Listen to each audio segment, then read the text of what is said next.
Good Thursday morning to everybody. Hope you are doing well. We are at the next game of the 1980. Well, this little corner is just getting on my nerves. And this cheap tape is not helping either. Let's see if I can get that sucker to stay down. There we go. All right, so we'll see how long it lasts. The Red Sox and the White Sox going at it from Comiskey Park. This is game number 329. Another game on the May 31st docket. Comiskey Park, pretty symmetrical, as you can see by the results here on singles, 1-9 left and right. Home runs are 1-4 left and right. Red Sox and White Sox. White Sox coming to the game 23-21. Boston coming in 18-30. So the pitching matchup for today's game, Al Nipper against Joel Davis, a couple of right-handers. Al Nipper is 4-5 in the replay. Joel Davis is 1-4. Couple of moves by the White Sox. They did add Ivan Calderon is back. I guess he was injured before. Now he's back. And they also brought up an obscure utility player that I've never really heard of before by the name of Pat Keaty. So he's been added to the roster. He played all infield positions plus left field. He had just 41 at-bats on the season with a 171 average, but he is on the roster. So I guess if nothing else, he can provide some flexibility for defensive changes and so forth. So there you go. See the starting lineups for both teams. Pitcher catcher hold quotients. Davis is a -1. He is a -4, by the way. But Ron Hassey is a +3, so it's a -1. Nipper is a +4 hold. Gedman -1 arm makes him a +3. Pass ball for Gedman is a 12. Pass ball for Hassey is a 4. All right, I think that kind of, and let's look at the wild pitch and balk chances. Wild pitch for Davis is a 4, balk's a 0. Nipper's a 6 wild pitch and balk is 0. So I think we're ready to go. Joel Davis, look at his numbers on the real season. He was 1-5 with a 573. On the replay, he's 1-4. Let's just see how many starts he has left. He may not be on the roster much longer. Let's see. He pitched 55 innings real world. So far, he's pitched 33 innings. Let's check his actual starts here in real world. He had 9 starts in real world. And this is his final start, apparently. That's what it's showing here. This will be his 9th and final start.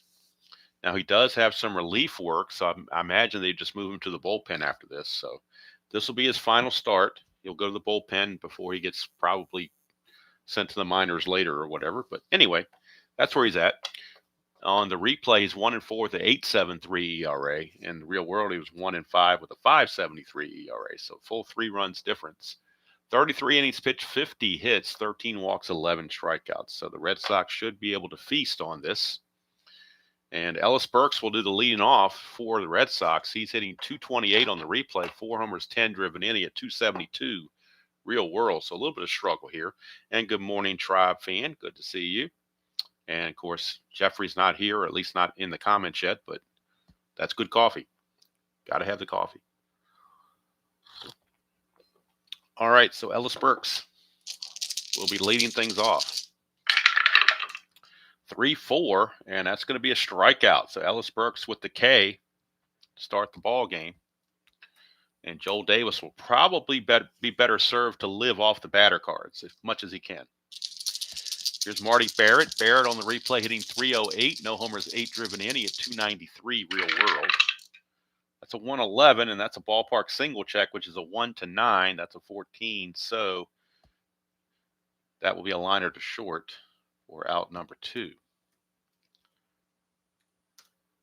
Hello, Joel. And Tribe, I know you're a baseball aficionado like myself. Have you ever heard of this guy, Pat Keaty? He just got called up to the White Sox. I don't know much about him, but he is on the roster. So I don't know much about this guy. But anyway, he's there if we want to use him. He's not very good, but he's there. It's like a warm body, I guess you would call it. So Wade Boggs will step up. Hello, Mr. Gudeman. Just talking about you and mentioned I had the coffee here. So Pat Keaty, yep, he's there. Pat Keaty had 41 at bats. He hit 171 with 2 home runs. So Pat Keaty is listed as normal power. So if he gets those ballpark diamond shots, he's got normal power there. And he played, like I said, all 4 infield positions plus left field. So they moved him around all over the place, apparently. And that is some good coffee. I did put it in the microwave before I came up here to make sure it's nice and piping hot, so it'll stay warmer longer. Boggs on the replay hitting 337, kind of down a little bit because he hit 363 real world. 9 homers, 23 driven in. 611, that's a ground ball shortstop X. We're looking at Guillen. He's a 2E21. 2E21, 2 and a 6 should be okay, I would think. Yep, 2 and a 6 is a G2. That's a 10. Usually aren't too many errors on 10s. He is an E21, so I don't think that's going to be a problem. Nope, no problem there at all. So Guillen makes the play, and that's going to do it for the Red Sox here in the first. They go quietly, 1, 2, 3. We go to the bottom of the first. Boston, nothing. Chicago coming to bat.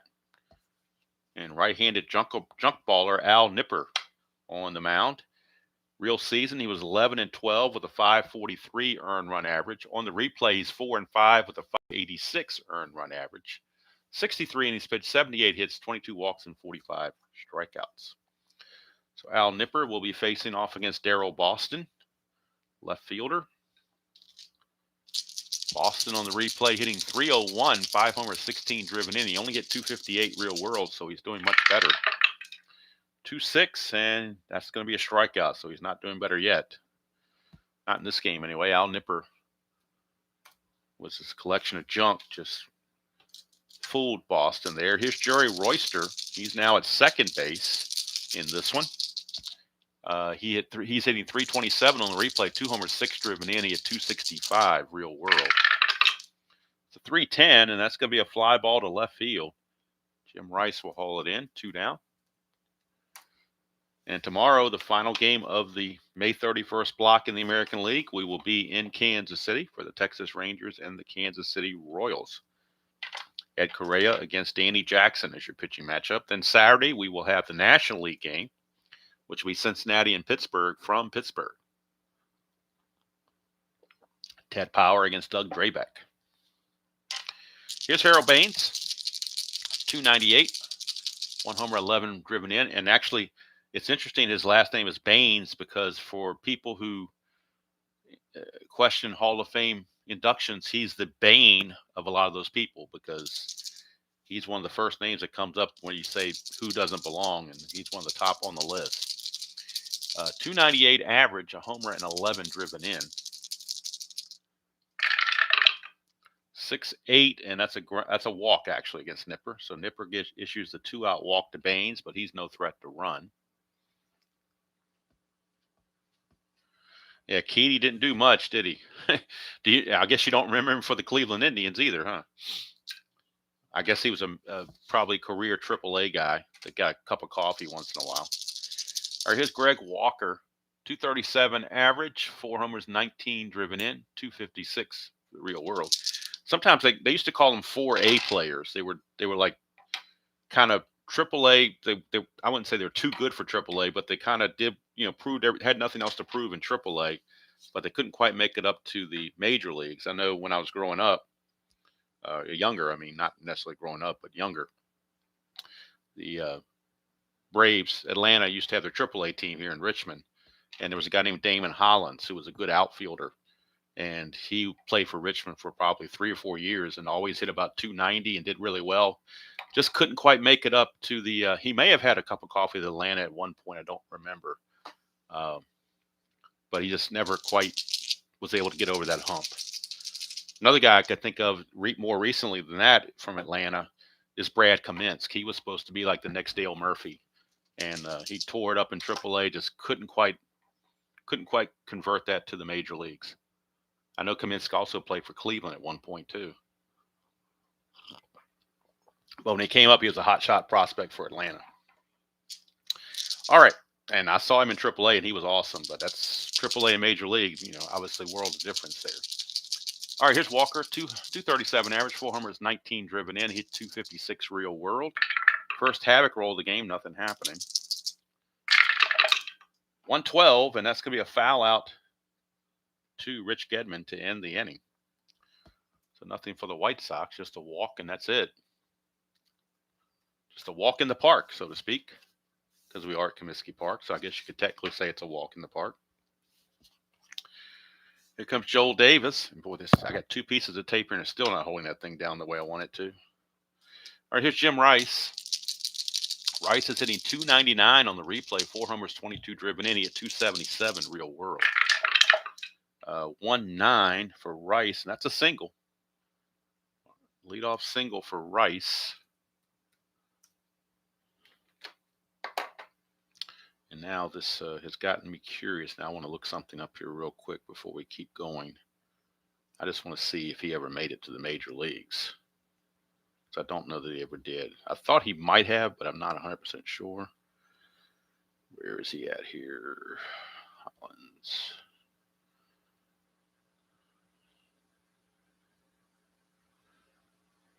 Hollins, where are you? There he is, Damon Hollins, 1998. Yeah, Damon Hollins came up in 1998. He did get 3 games in with Atlanta. Actually, in 2005, I didn't even know this. He played 120 games for Tampa Bay in 2005 and 2006. Did pretty well. He hit 13 home runs. Not a very good average, but yeah, I mean, I didn't even realize he even made it to the major leagues. I thought he was a major 4A player, but yeah, in 2005 he hit 13 home runs with 46 runs driven in, 228 average. And in 2006, I'm sorry, 249 average. And in 2006, 15 homers, 33 runs driven in, and 228 average. So 2005 Tampa and 2006 Tampa, Damon Hollins did get some serious playing time. So I didn't realize that. I just knew he was a 4A player. Just never could quite cut it with Atlanta. Just never quite made that transition. But anyway, just interesting to see players that do that. And maybe that's what this guy Keedy was. I don't know. All right, here is Don Baylor, designated hitter. 242 average on the replay, 5 homers, 22 driven in. He had 245 real world. Rice, of course, not being held. 4-4, and that is going to be a strikeout for Joel Davis, his second of the ball game. And when I see the name Keedy, it makes me, I know it's not exactly the same, it's probably not even close, but it makes me think of the villain in the villain character name that Robert De Niro played in Cape Fear. I think his name was Cady, but Keedy and Cady kind of sound the same. But one of the better antagonists I've ever seen in a movie was that character. All right, here's Dwight Evans, 7 home runs, 31 driven in, at 325. I know it was a remake because I think they made it back in the 60s or something, but it was a remake. But I thought Nick Nolte and Robert De Niro did very well with it. 1-8, and that's a walk. First walk issued by Joel Davis. I'll put runners at first and second with 1 out. And Bill Buckner, your batter. Billy Buck hitting 250 on the replay, 3 homers, 20 driven in. He hit 286 real world. That's a 1, so chance of a wild pitch on Joel Davis. His wild pitch rating is a 4. There is no wild pitch, so Buckner will stand back in. It's a 2-4, and that's going to be a ground ball pitcher A. It's a double play, 1-6-3 double play. And that's a big difference here between inside pitch and Strat-O-Matic. Apparently, Strat-O-Matic, and accurately so, says that a pitcher can turn a double play. Inside pitch doesn't believe they can do that because they deduct the double play chance when the ball's hit back to the pitcher, which I never understood, because when the ball gets hit back to the pitcher, he's the closest fielder to the batter. So he has more time to make the play than anybody else. All he has to do is spin around and throw to second. So to me, I never understood why. And in fact, I think when the game first came out, when it got hit to the pitcher, they added 1 to the double play chance, and then eventually it morphed its way back to subtracting 1. So I never really understood that. I love the game inside pitch. I just don't understand their ratings and their philosophy sometimes, but that's a sidebar. But when it crosses over with another game I'm playing like this one, and you get that similar result, it comes to my mind. All right, so here is Al Nipper back out. He'll be facing Ron Hassey. Hassey, the catcher. Not a very good one either. I agree. Tribe. Cott and Maddox, obviously, whether they win like 14 or 15 gold gloves, it was like every year Cott was going to win a gold glove, and every year Maddox was going to win a gold glove. All right, so here's Hasse. He's hitting 227 on the replay. 1 homer, 8 driven in. He hit 214 real world. 3-9, and that's a walk. Second walk issued by Nipper. Hasse, no threat to run. Here's Calderon, his first game back in quite a while. When he left, he was hitting 296 on the replay, 6 homers, 19 driven in, and 115 at bats. He's hit 293 real world, so he's pretty much right on target. That's a 210, and that is a ground ball third base A. That's going to be a round the horn double play, 5-4-3. Pitcher's best friend, 210, ground ball third base A.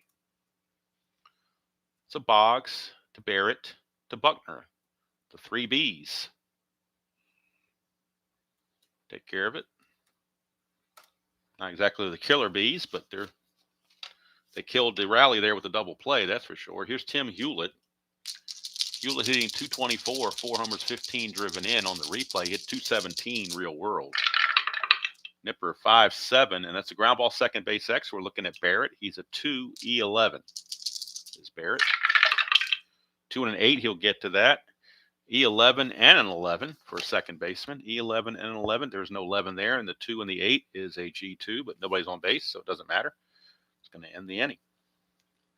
So nothing happening for the White Sox. We go to the third, no score here in Chicago.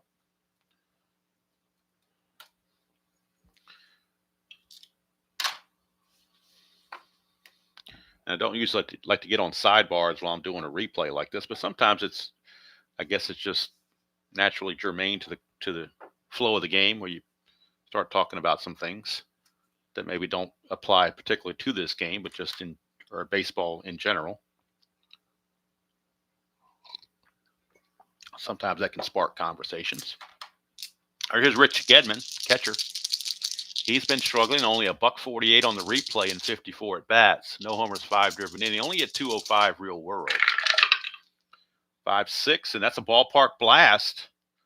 1-4, but that's a 10. He had weak power anyway. It would have been a single, but instead it's just a fly to right.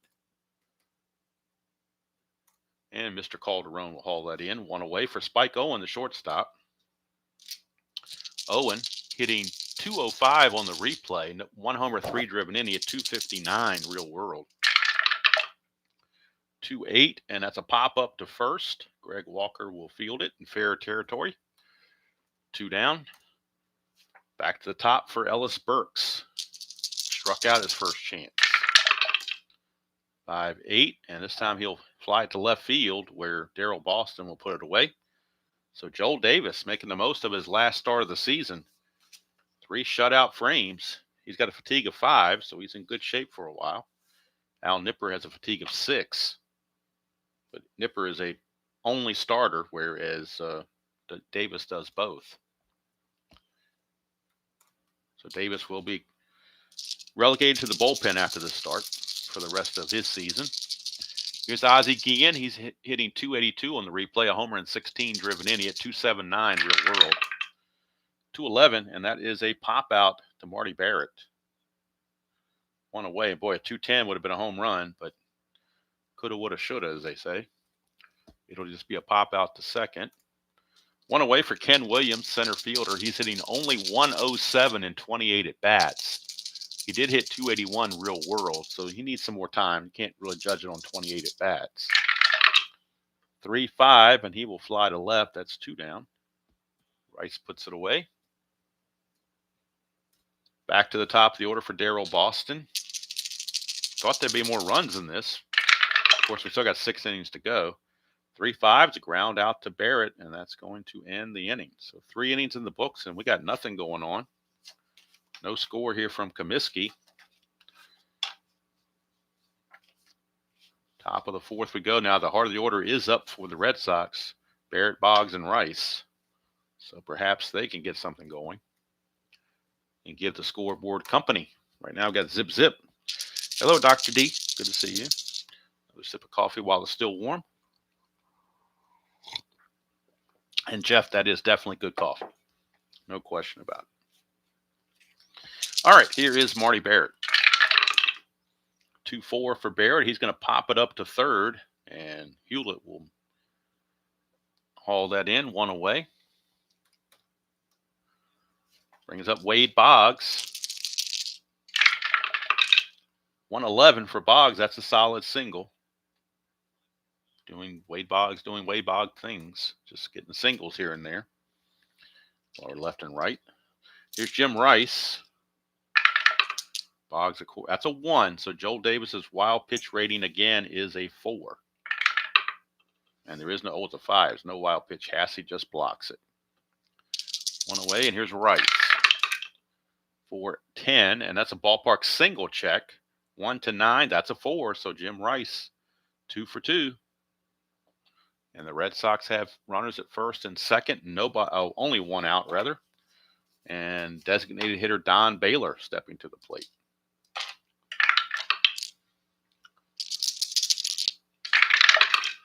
Get a 1-3, and that's a fly ball right field B question mark. So that's 2 away.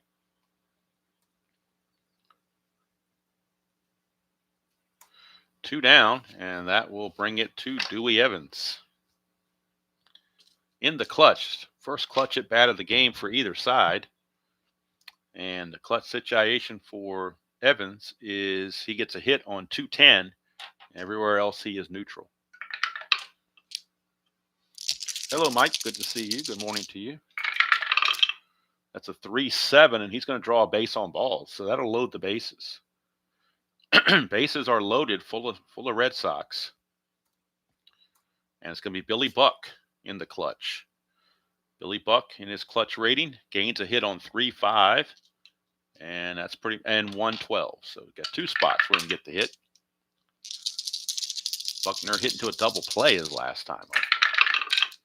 2-9, and he's going to ground to third. It would have been another double play, but there were already 2 outs. So just a regular old ground out to end the inning, and the Red Sox leave the bases loaded. Hey, Dan, good to see you. There's nothing wrong with lurking at all. No problem with lurking whatsoever. In fact, if you think about it, lurking rhymes with working. So maybe take a positive spin on that. Working and lurking just a couple letters away, you know. So, all right. So Al Nipper back out to start the bottom of the 4th, and he'll be facing Royster, Baines, and Walker for the White Sox. 2-11 for Royster. It's split chance. 1-3 is a single. That is a 3. The double die comes up positive for the White Sox, and that's a base hit. First hit of the game for Chicago. Now let's see. Nipper is a +3, so Royster is going to be looking to get the lead. Needs a 6 or a 7. Doesn't get it, so he will hold, and that brings up Harold Baines. Baines walked his first trip. 2-10, and that's another split chance. 1-3 again for a single, but this time it's a 7, so he will line it to Barrett for out number 1. 1 away. And I'm sure Strat-O-Matic, I don't want to question Strat-O-Matic on their ratings or anything like that, but I'm sure they've done the research on this. But unless I'm missing something, I just don't remember in watching baseball, no matter what era it is, I just don't remember there being a plethora of lineouts. But there seems like there's at least 6 or 7 lineouts every game in Strat-O-Matic. I don't know if that's why I changed some of the ballpark single results to not be lineouts, to be something else, to try to, mix it up a little bit. But even these split chances, you get lineouts on them. So like this one here with the 1-7, you get the lineouts. So maybe there are more lineouts going on than I'm aware of. I just don't recall watching baseball every day saying, wow, it's a lot of lineouts. I'm seeing a lot of flyouts and groundouts and strikeouts, but I'm not really overwhelmed by the number of lineouts. But obviously Strat does it this way, so they must have research. Those 1,200 hours of research must be coming through. It's a 1-7, and that's a walk. That's the 3rd walk issued by Nipper. It's not a complaint. I'm just an observation. Here's Ron Hassey. Hassey he walked his first trip. 6-8, and there's another walk. So 4 walks now by Nipper. 2 in this inning, and the bases are loaded with 1 out. And it's up to Ivan Calderon. He hit into a double play his first time up. He's trying to avoid that same fate right now. 3-7. He strikes out. He avoided the double play fate, but he does strike out. And that is strikeout number 2 for Nipper, and that's going to leave it up to Tim Hewlett to get it done. In the clutch for Tim Hewlett. He will gain a hit on 3-2, and that appears to be the only difference. Has to get the 3-2 to enjoy that benefit of the clutch rating. Get a 110 instead, and it's a ballpark single check. 1-9. That's a 5. It's a base hit. And the White Sox grab a 1-0 lead. Ballpark single effects are always 1 base advance only. So the runners just go 90 feet. But it's now 1-0 favor the White Sox. So here is Ozzie Guillen. In his clutch rating, he is not too good. Loses hits on 1-2 and 1-5. That's only 2 spaces, so it's not too bad, I guess. It's not like it's littered all over the place. But still, that's 2 different results that turn to outs. 1-7, though, is going to be a split chance. 1-17. That's an 18, so we get our, what do you know? We get another line out. Line out to second base. But the White Sox get a run, although they leave them loaded, much like Boston did in their half of the 4th. So both teams leave the bases loaded in the 4th inning and miss definite scoring opportunities. But we go to the 5th, and it's Chicago 1 and Boston 0. There's got to be a and maybe it just takes, I don't want to go through all the research. It's not worth it to me. The juice isn't worth the squeeze on something like that, but it would be curious to know how many lineouts there are in Major League Baseball every season. What the percentage of outs are actually lineouts. All right, here's Rich Gedman. Flew to right twice. I'm sorry, flew to right once. 9 is his run rating there. He's over 1 with a fly to right. 4-9. He's going to fly to center this time. So straighten it out a bit. Didn't pull it quite as much, but right there in center field is Ken Williams to take care of it. 1 away. And here is Spike Owen. 3-7 for Owen. It's a ground ball to second, and Royster will make the play. 2 down. Ellis Burks, your batter. Oops. Almost had the D20 dropping the coffee again. That would have been another disaster. Burks is 0 for 2, speaking of disasters. 1-8, and this time he's going to walk, so he at least finally reaches base, and he could now maybe use some of his speed because, well, it is a -1 on the hold, but still, you still got a good chance there if you can get the lead 5 or a 6. Needs a 5 or a 6. Doesn't get it, so he will hold. And Marty Barrett stepping to the plate. Barrett 0 for 2. 6-7, and that's a ground ball shortstop X. We're looking at Ozzie Guillen. He's a 2E21. 2-10, he'll get to that. 2-10 is a G1, so we'll just throw it to first. That's a 10 there. So like we said, we don't see many errors on 10s, and an E21 does not have a 10, so we're just going to say he throws it to first, and that's going to end the inning. So we go to the bottom of the 5th, score still Chicago 1 and Boston 0.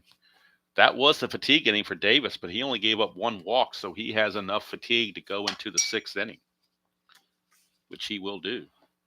And Nipper back out will face Ken Williams, and then back to the top of the order for Boston and Royster.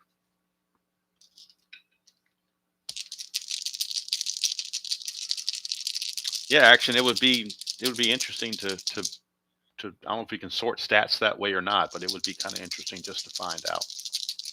All right, here is Ken Williams. 1-8, and that's a hit by pitch. He gets plunked right there on the 1-8. So Ken Williams hit by the pitch. The way Nipper throws the junk ball stuff, I don't think it hurt very much. But now he's going to try to get the lead. Needs a 6, 7, or 8 to obtain a lead. And he gets the 8, so he's going to go. 17 being held as a 15, but the +3 is an 18. And don't forget, Gedman's got a T15 rating, so if he throws it away, or we get a 1, 2, or 3, he's got a chance to throw it away. It is a 1 to 18. Boy, do you even take the gamble there, because that T15 is out there like a sore thumb.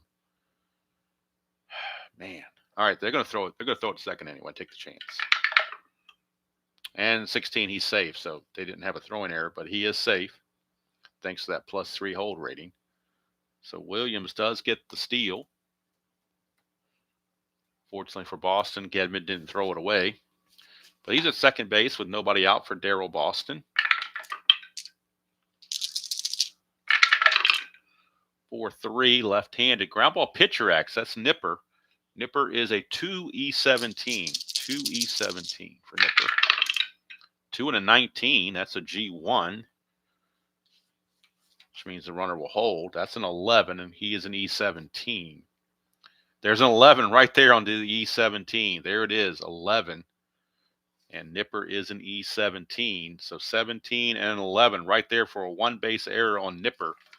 And that's going to put runners at the corners now on the E1. So Nipper hurting his own cause right there. Boston with a chance to obtain a lead needs a 2 through 7 or an 11. Doesn't get it. He's going to hold. Here's Jerry Royster. Infield playing back for the double play with nobody out. 6-4 as a catcher X. This could be problems for Gedman. He's a 3E15. 3 and a 15 for Gedman. 3 and a 15 for Gedman is a straight up foul out, assuming he doesn't boot it. That's a 13, and Gedman is an E15.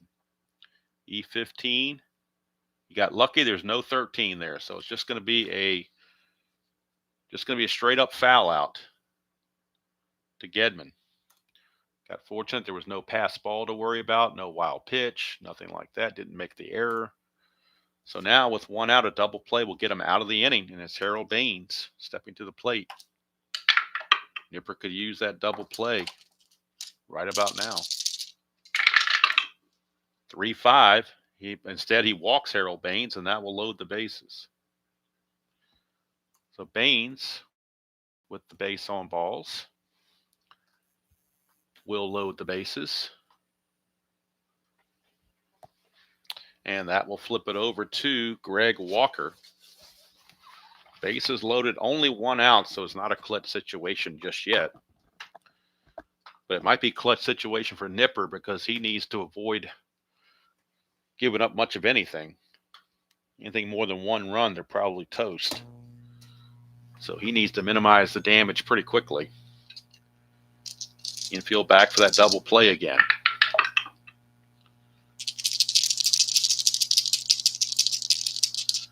Dan, that's a very good. I'm like I said, I'm not making a complaint. I mean, Strat is still king in my opinion, and it's not even close. I was just curious about how many, the lineouts and stuff. But yeah, I would definitely take that over where it never occurs in other games. You got that correct. And I think payoff pitch is one of the games I'm thinking of off the top of my head where it rarely occurs. All right, here's Walker. 3-6 for Walker. And that's a ground ball, second base A, double play. Had they been in, that would have gotten through for a hit. But with the A, it's going to be a 4-6-3 tailor-made double play. So Giovanni's Tailor Shop sponsoring another double play, as it's going to be a tailor-made one. 4-6-3, and that keeps the Red Sox from falling farther behind. It's still only 1-0, still anybody's game for sure. And here is Joel Davis back out. He only gave up a walk in his fatigue inning, so he's still good, although the White Sox are going to keep a close eye on him because you never know. Got the heart of the order. Boggs, Rice, and Baylor, 3, 4, and 5 hitters due up for the Red Sox. That's a 3-7 for Boggs, and that's a walk. Something else Boggs does quite a bit is walk. He's no threat to run, but he will walk. And now the White Sox bullpen starting to stir a bit down there. And they do have bullpen activity. They have right-hander Jimmy Wynn loosening in their bullpen through the White Sox. But Davis are going to try to stick with him as long as they can. Rice stepping in, 1-5, and he's going to fly it to center field. That's one away. And again, Joel Davis might do better to camp out on the batter cards and let the batters get themselves out. All right, here's Don Baylor, designated hitter. 3-3, and that is a ballpark blast on a 3-3, 1-4, but that's a 10, so he got a break there, did Mr. Davis. That was at Fenway. That might have been a home run, but not in Comiskey. So that's 2 away now for Dewey Evans. And Evans has walked twice. 3-4 for Evans. He will ground to short, and that's going to do it. So Joel Davis goes 6 shutout innings. Do we dare even attempt to go beyond that is the question. Because he's well above his skis right now. He's not normally pitching this well. Here comes Nipper, and this is his fatigue inning, number 6. He'll be facing Hassey, Calderon, and Hewlett. Still 1-0 White Sox. That's a 6-8, and that is a base on balls. We're getting a lot of walks in this game. Hassey has walked all 3 times. That's really something to walk all 3 times. And that is the 6th walk issued by Nipper, as well as hitting the batter. So his control has definitely not been there. Here's Calderon. He's had a rough game. He's hit into a double play, and he struck out. 1-8, and not this time. He will single to center field. Now the Red Sox bullpen starting to stir, as Nipper may be in trouble. It was in trouble last inning, but got out of it with the double play. See if he can do the same with Hewlett. 1-3 for Hewlett is a ballpark single check. It's 1-9. That's a 2. It's going to load the bases. Bases are now loaded, and that might be it for Nipper. He is now tired. He's given up 3 hits in his fatigue inning, or 3 base runners in his fatigue inning. And with the lefties coming up, 2 out of 3 guys coming up are left-handed. The Red Sox will go to the bullpen for Tom Bolton. Tom Bolton will be coming on. Or do they go to Sambito? Which way are they going to go here? I think they're going to go to Bolton. So Tom Bolton is on. And that will do it for Nipper. Can't close the book on Nipper, obviously, because the bases are loaded and they're all his responsibility. So they go to the left-hander Bolton. On the regular season in 1987, Bolton was 1-0 with a 4.38 ERA. In the replay, he is 0-0 with a 3.77 ERA. 14 innings pitched, 14 hits, 7 walks, and 13 strikeouts. And he will have a lefty-on-lefty matchup with Ozzie Guillen. The bases are loaded. They got to play back for the double play. They got to get some outs. They'll give up 1 run. If they can get out of this with just 1 run, they'll feel very fortunate. So they are definitely playing back for a double play chance. That's a 4-4. But that's not going to matter. 1-11 is a triple. 12-20 is a double. That's a triple for Ozzie Guillen. Guillen had 7 triples in the real season. So that's definitely not something that he wouldn't do. So it's a base-clearing triple. All these runs are charged to Nipper. So Nipper had a decent outing going, but it just all of a sudden turned to pot as Bolton allows the base-clearing triple off the bat of Ozzie Guillen to allow all those inherited runners to score. It's now 4-0 White Sox. And here comes Ken Williams. Infield now is in for Boston. 6-7, and that's a ground ball shortstop X. We're looking at Spike Owen. 3E17. 3 and a 6 for Spike Owen. 3 and a 6, and that's going to get through for a base hit. The infield was in, so that pound sign turns into a base hit. Base hit makes it 5-0. And now Bolton might need some relief. He can't get the job done. Back to the top of the order for Boston.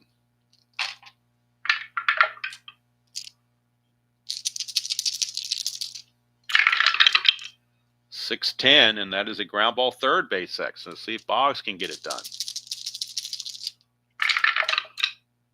3-9. See, Boggs is a 2. 2-19 is going to be a G1. Let's see if he makes an error or not. That's an 11. He's an E16. E16, there is no 11, so it will be a double play. 5-4-3 around the horn. Double play. 2 quick outs. But, of course, damage already done. And now with 2 outs and the bases clear, we got Jerry Royster. Bolton has a fatigue rating of 3, so they may need him to eat some innings here. 2-8, and that's a ground ball to Boggs as well to end the inning. So the 2 hits allowed those 4 runs to come in.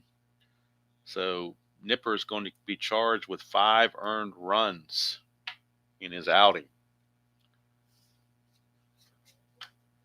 And we'll go to the computer to get the final tally. 5-0 Chicago as a 4-score Abraham Lincoln inning posted here in the bottom of the 6th.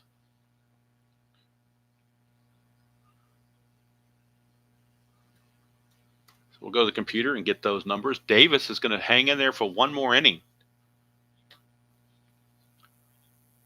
At least he's going to start it out and see what happens. Nipper, 5 innings pitched, 4 hits, 4. Wait a minute, why is Nipper only showing 4 runs here? Something didn't go right. It's 5 runs. Why is the computer giving me 4 runs for Nipper? That makes no sense at all. That's a little goofy on the computer. What are you doing, Strat PC? Oh, because one of the runs was charged to Bolton. That's why. My bad. That triple was Bolton. So one of these runs actually belongs to Bolton. That's why. Strat PC was keeping me straight. All right, so Nipper is going to go 5 innings, give up 4 hits and 4 runs. They were all earned. The walks got him into trouble, though. 6 walks and 2 strikeouts. So 6 walks were his undoing. Only allowed 4 hits, but the 6 walks just took everything out of it. So we go to the top of the 7th, and Buckner is going to lead it off against Joel Davis. He is staying out there. And Jimmy Wynn is sat down, but Joel McKeon, a lefty. Joel McKeon, a lefty, has picked up and is warming up in the bullpen for the White Sox. So here we go with Buckner. 6-3, and that's a ballpark single check. 1-9, that's a 15, so he will line it to second base. Another line out. I don't know, maybe I just need to homebrew something where ballpark failures on hits are not lineouts, that there's something else. I don't know what the something else would be, but here's Gedman. As Jeff said yesterday, first world problems to worry about. 5-8 ground ball shortstop X. We're looking at Guillen, 2E21. 2-10. I think he gets that already. 2-10 is a G1, no problem. That's a 5, though. It's a rare play, but with nobody on base, it's not really going to be rare. It's just a ground out. Rare play doesn't kick in until somebody's on base, so just a regular old ground out. 2 away for Spike Owen. Dan, I have not heard of what season it would be. Given the fact that payoff pitch did 75 and it got a popular response by the payoff pitch community, Strat releasing 1975 would not be a bad thing. Releasing 1978 or 79 in the Super Advanced would not be a bad thing. I don't think 70 was as popular as they thought it was going to be. Don't know how their sales went on that one. But if I was making the call, I would do something from the 70s that hasn't been updated. 75, 74, 75, 78, or 79 would be my choices on that. But we'll see. All right, here is Spike Owen. 2 outs and the base is clear. Davis trying to get through 7 innings. 4-9, switch it to batting left, and that's a walk.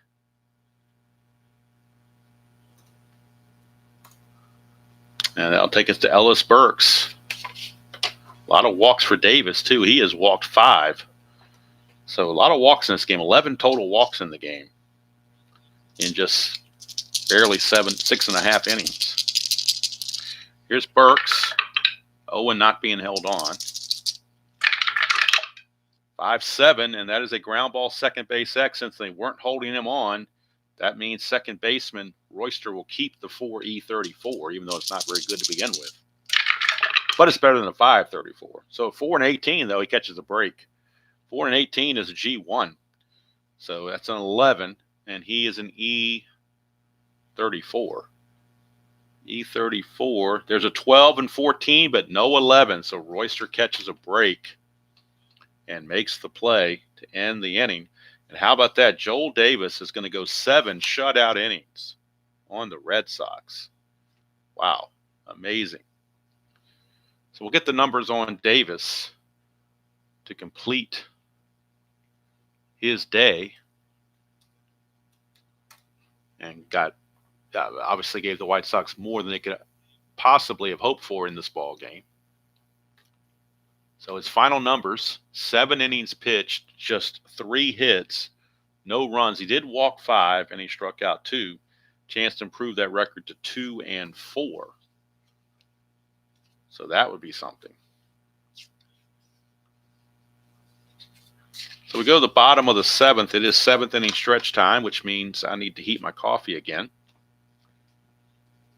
Bolton will be coming back out to pitch. Didn't put him in here in the score sheet here, did I?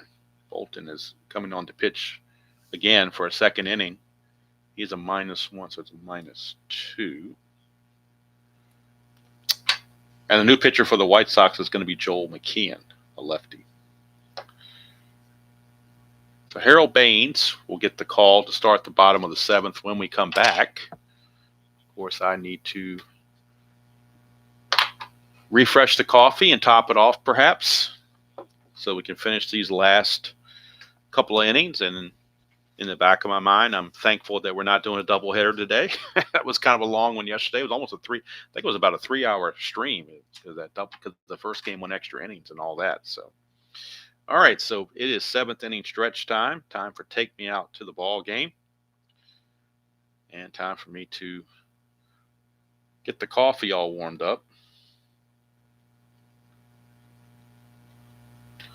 So we'll be right back. 5-0 White Sox as we head to the 7th inning stretch.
All right, we are ready to go for the bottom of the 7th.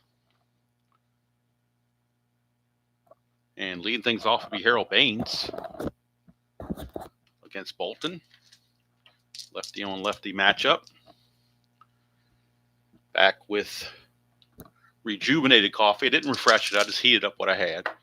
30 seconds in the microwave does wonders.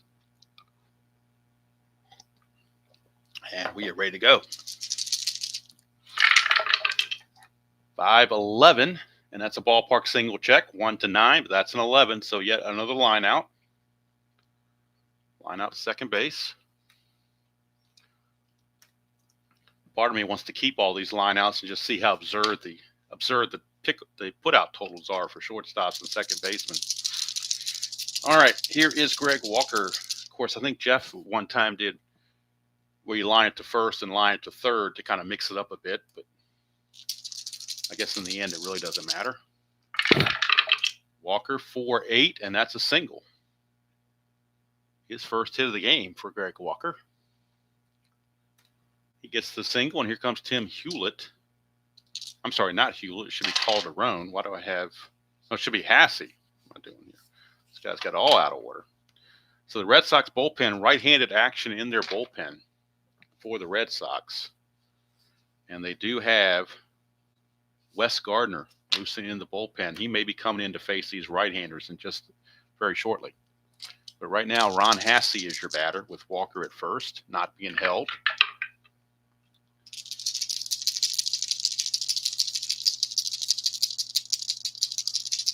In fact, we're going to get a pinch hitter for Hassey. We will get a pinch hitter for Hassey. They're going to bring in Karkovice to catch because he's a much better catcher defensively, and they got a lead to protect. So Karkovice, he won't pinch hit, but he will get the call to come in defensively. And we're going to give old Pat Keedy in at bat. How about that? That's when you know you've got a big lead, when you bring in Pat Keedy, right? So Pat Keedy will pinch hit, making his major league debut. I can just hear Steely Dan now saying, "This is your big debut," from that song Peg. All right, so Pat Keedy will be coming on, pinch hitting for Hassey, and then Karkovice will go in and catch.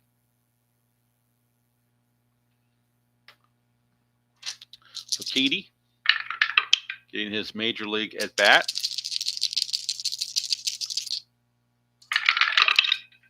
.211 against the lefty. He's going to hit a ground ball to short for a fielder's choice, 6-4.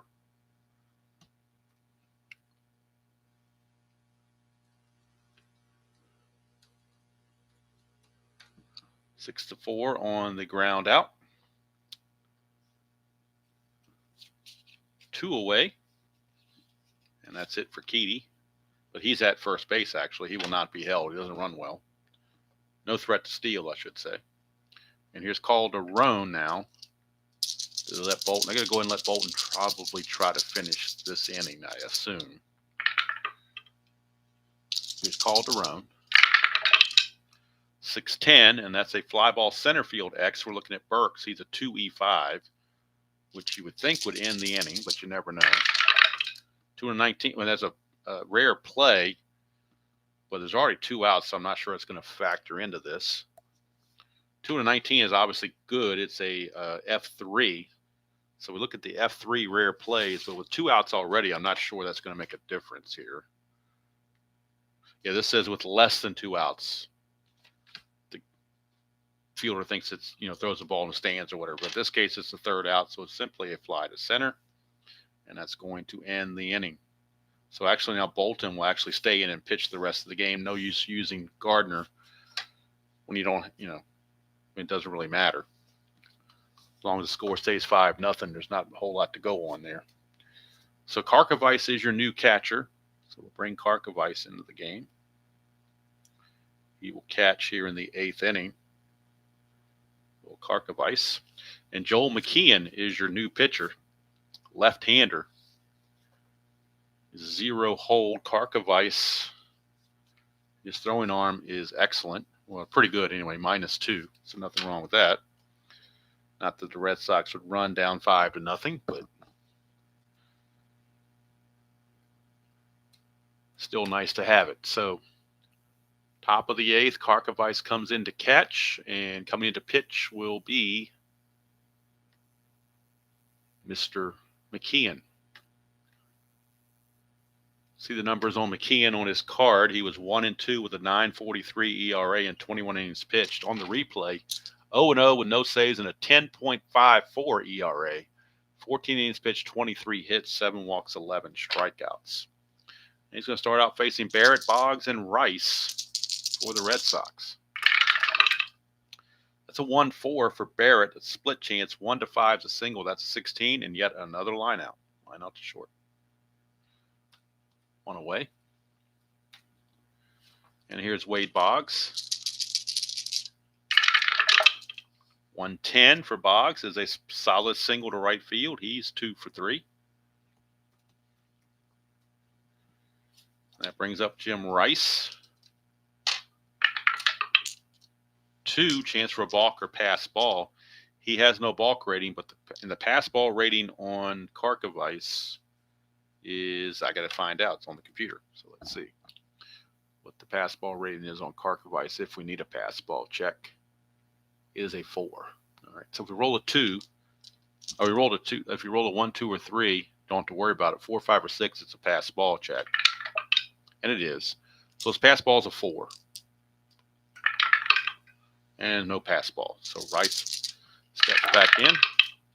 5-8, and that is a ground ball second base X. Possible double play. Royster a 4 E34 though. Might have trouble getting to this. 4 and a 14. He'll get to it. Probably just a fielder's choice though, because he's a 4. 4 and a 14 is a fielder's choice. That's an 8, and he's an E34.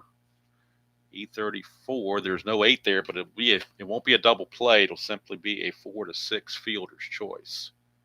Better second baseman would have turned the double play on that.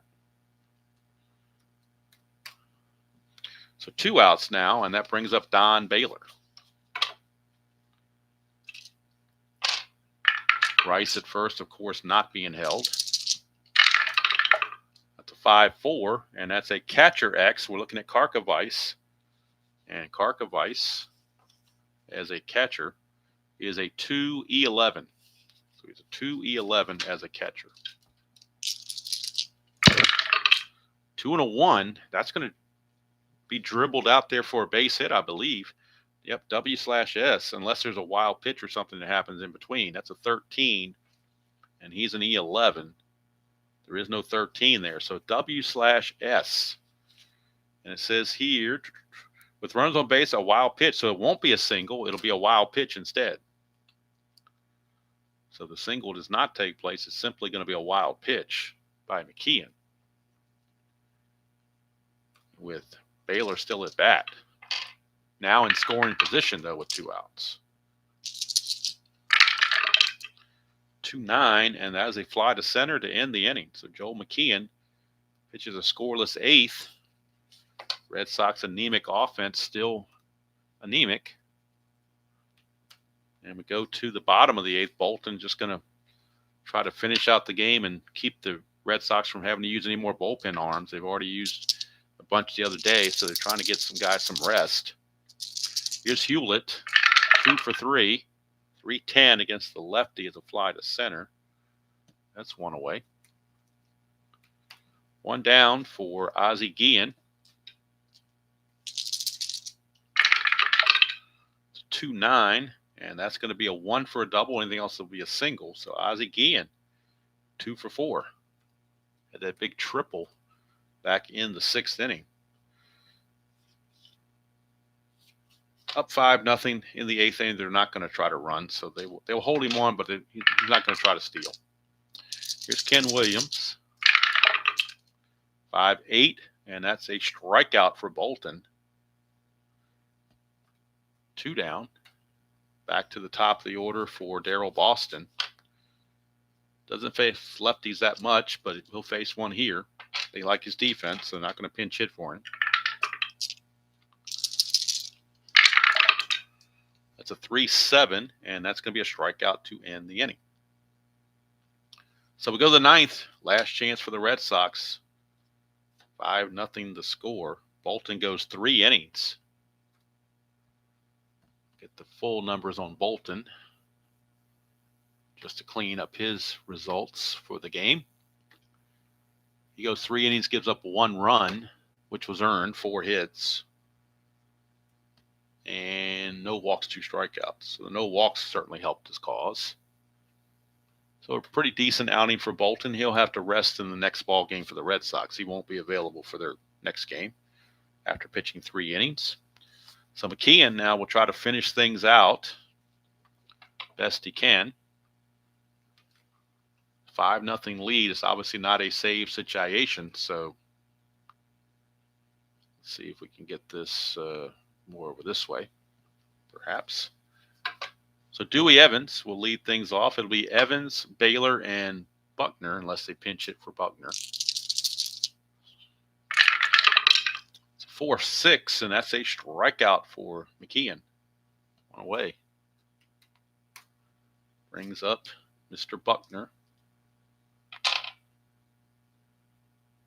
Brings up Mr. Buckner. Do you pinch hit for Buckner? Buckner in the game is 0 for 3. See the Red Sox have on the bench that's right-handed. They have any right-handed bats that are pretty good. They got Dave Henderson, so they're going to pinch hit with Dave Henderson. And then they'll pinch hit for Gedman with, I believe, Ed Romero. They're going to have Ed Romero actually is going to hit for Buckner, and then Henderson will hit for Gedman. You're going to use 2 right-handed pinch hitters coming up in a row. Romero will hit for Buckner, and Henderson will hit for Gedman. Ed Romero. And Romero is a .272 hitter real season. He will pinch hit in the 9th, and so will Henderson.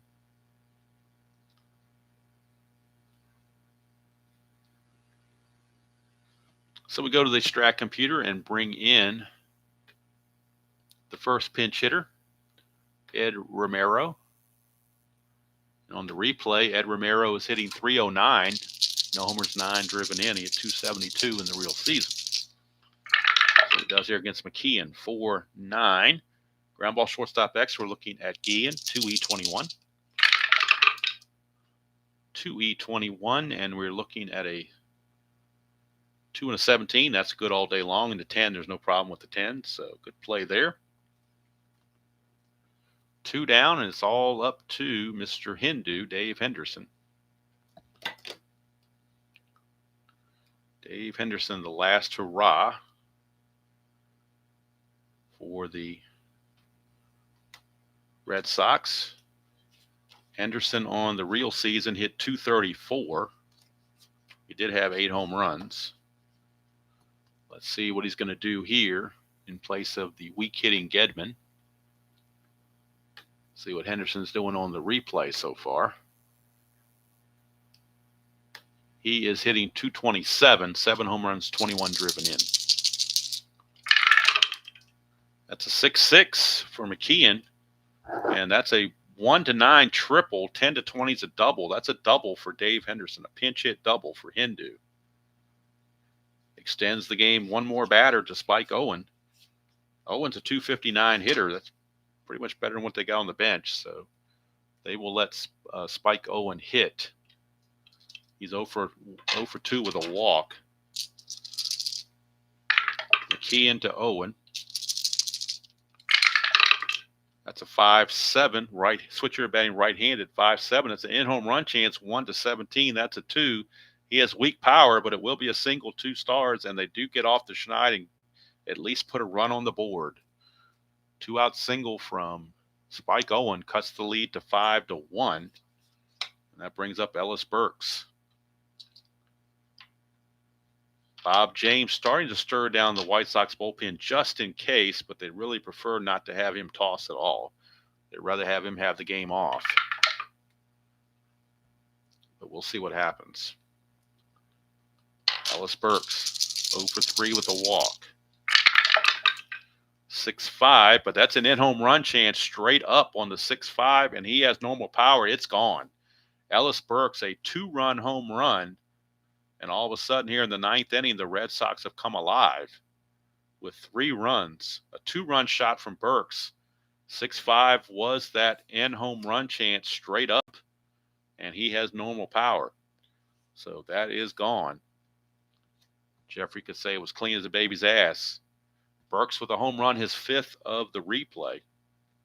RBIs 11 and 12. And all of a sudden it's a 5-3 game. And now we're in a save situation. So the White Sox don't want this one to get away from them.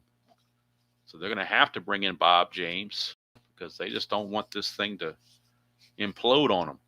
So McKeon couldn't get the job done. He will leave. He'll go in an inning and 2/3. Will McKeon Gave up 1, 2, 3, 4 hits.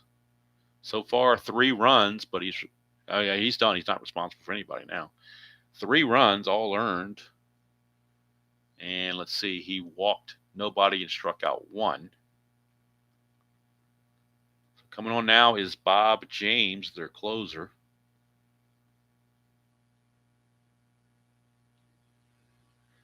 So James on the regular season was 4-6 with a 4.67 earned run average. Let's see what he's done on the replay.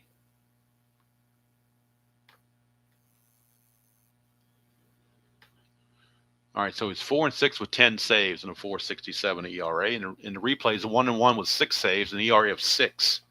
18 innings pitched, 22 hits, 6 walks, 13 strikeouts. And he'll be facing Marty Barrett unless they want to pinch it for Barrett. But Barrett's a 293 hitter.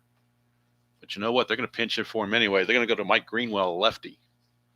They're going to pinch hit for him with Mike Greenwell. Greenwell's a better hitter than Barrett. So Mike Greenwell will pick up a bat and hit now that the right-hander is coming to the ball game. John McNamara trying to pull out all the stops. Will bring out Greenwell, who's done really well in the replay. Real world, he was a 328 hitter with 19 home runs. In the replay, he's a 333 hitter with 8 home runs and 20 RBI and just 87 at bats. So Mike Greenwell. Going to see if he can extend the ball game and get it to Wade Boggs, who's on deck. Mike Greenwell.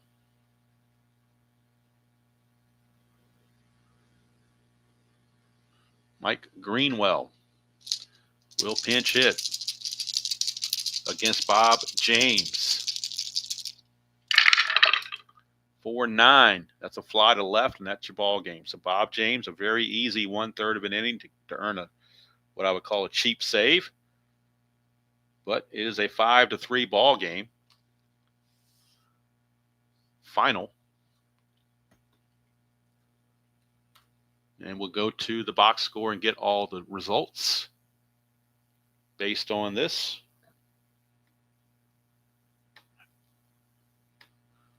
Winning pitcher is Joel Davis. He's now 2-4. James picks up save number 7.